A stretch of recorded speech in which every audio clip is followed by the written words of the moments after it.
Good morning po sa inyong lahat.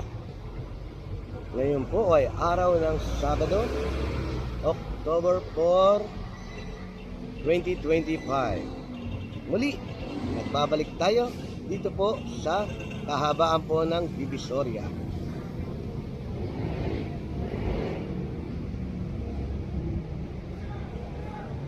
Tignan na po natin kung ano po ang kalagayan dito. Ngayon po ay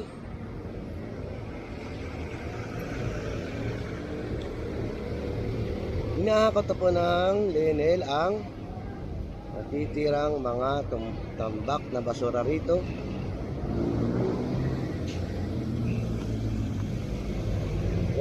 Papunta tayo ng Ilaya.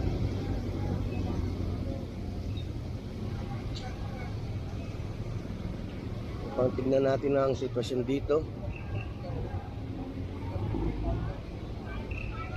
Good morning po sa lahat ng aking subscriber. Ganun din po sa aking mga viewer. Good morning po sa inyo. Kasalukuyan po hinahakot po ng Lenel ang tambak na basura. Ito, pupuntahan natin sila.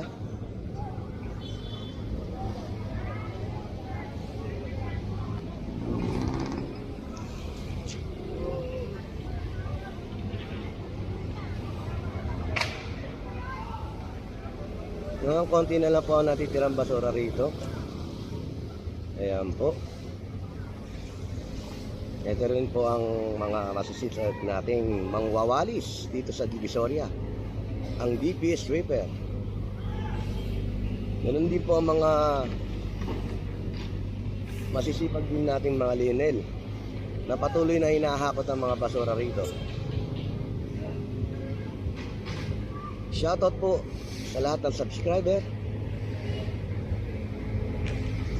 Ganun din po sa aking mga viewer. Shoutout po.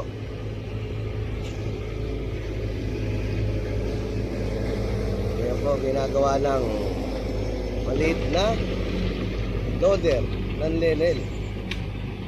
Iipunin niya ang mga basura, gagawin niya parang bundok at itututok dun sa may compactor. Shoutout po sa masisipag natin mga wawalis dito, ang DP sweeper. Shoutout po sa inyo. Lagi po kayo mag-iingat. Ganun din po ang Lenel na lagi naghahakot ng basura rito. Shoutout po sa inyo lahat.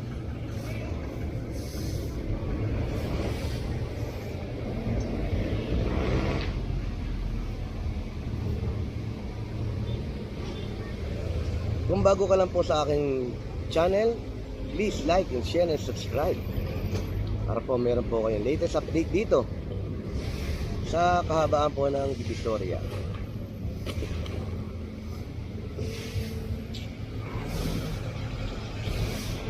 Good morning, ate. Good morning.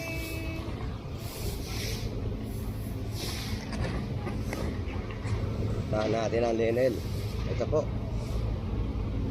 Ang galing nila, tinututok na lang po sa compactor ang mga tumpok na basura para po mahakot. Ngayon po ang diskarte nila para mabilis po mahakot ang basura rito.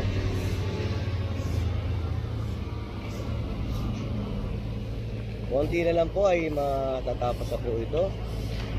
Mahakot na nila lahat ng basura.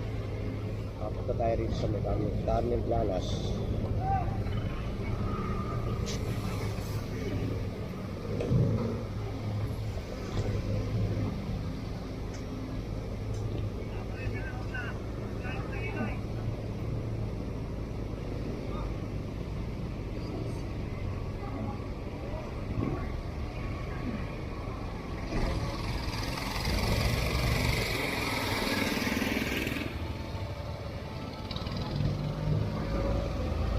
So po, nandito na po tayo sa may Carmen Planas.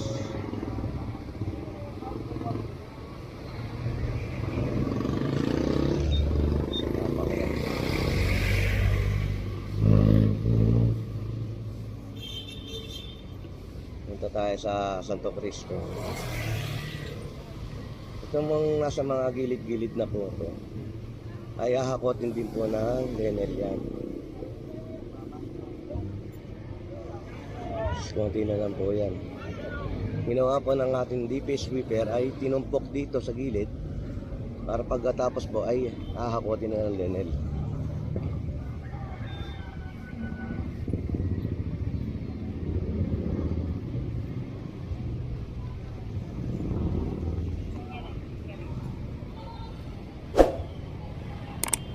Ayan po, wala na po rito mga tumpok na basura.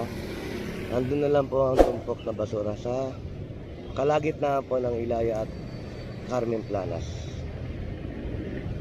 Pagkatapos po nito ay magsisimula na po ang MDRRMO Flushing Operation Team para po i-flushing ang kahabaan po ng Divisoria. Simula po sila Manluna hanggang Asuncion. Pagkatapos naman po doon ay lilipat naman po sila sa kabilang side para magsagawa rin po ng pagpa-flushing. Mabalikan po natin ang Lenel.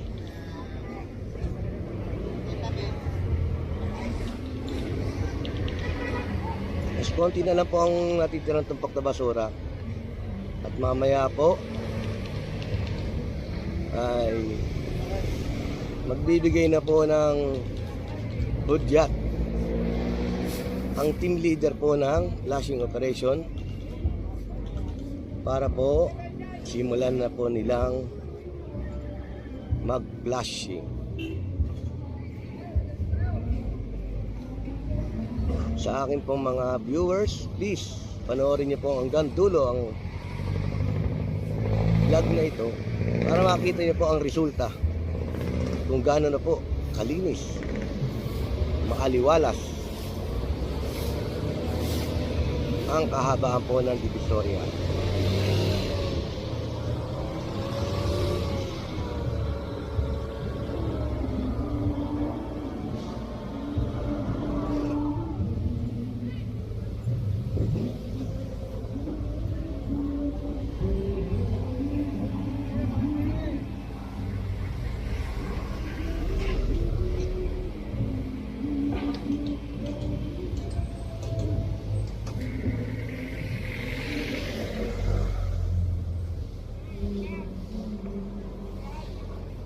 Muli na naman po tinuganan ang utos ni Yorme Isko na linisin ang Maynila. Katawang ng Lenel, DPS at MDRRMO. Ganyan po ang ginagawa niya. Ang gagawin po ay tutulak ngayon yan. Punta doon sa may kanto dahil meron po doon konting basura. Pagsasama-samahin nila yan para po hakotin.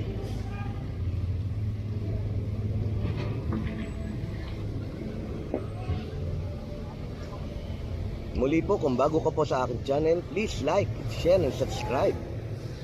Pakiclick na rin po ang notification bell para po meron po kayong latest update dito po sa Divisoria. Ayan po ang mga masisipag nating DP sweeper.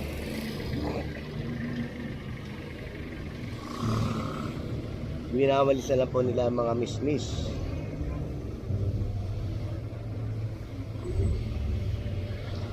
At dadakotin nila kagad yan.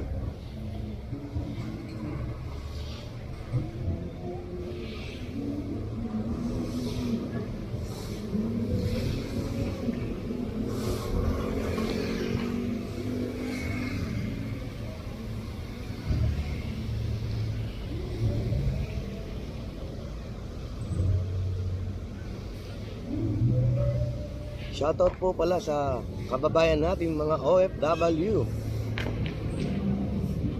Lagi po kayong mag-iingat sa inyong kinaroroonan. Ganun din po sa aking pinsan na nasa ibang bansa, nasa Qatar. Lagi ko po mag-iingat pinsan.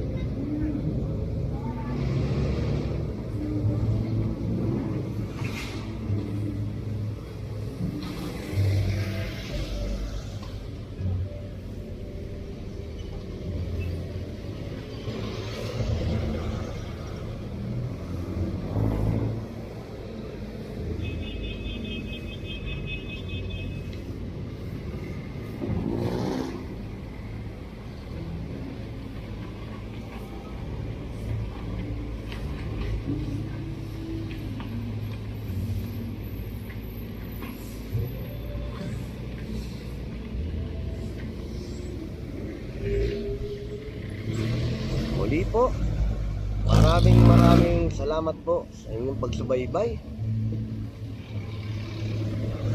Lagi po tayo mag-iingat.